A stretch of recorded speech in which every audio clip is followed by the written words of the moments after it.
Hi guys, welcome to HardReset.Info channel. Today I want to show you how manage your Google passwords on your OPPO K12x. To manage it, open Google Chrome application, tap on three dots on the right corner and there choose settings. In it we must tap on our Google Password Manager and there we have password which our smartphone remember and we can manage it. I tap there, I must enter our look screen to connect to that, and there after we press this first icon we can copy our email, copy our passwords, or after we press this eyes icon our smartphone show us password which remember.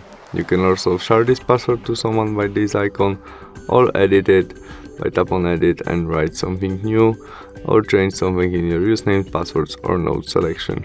After you customize it, remember to press save. You can also delete all by tap on delete and confirm it by delete again. And that's all. Thanks for watching. See you soon. Bye.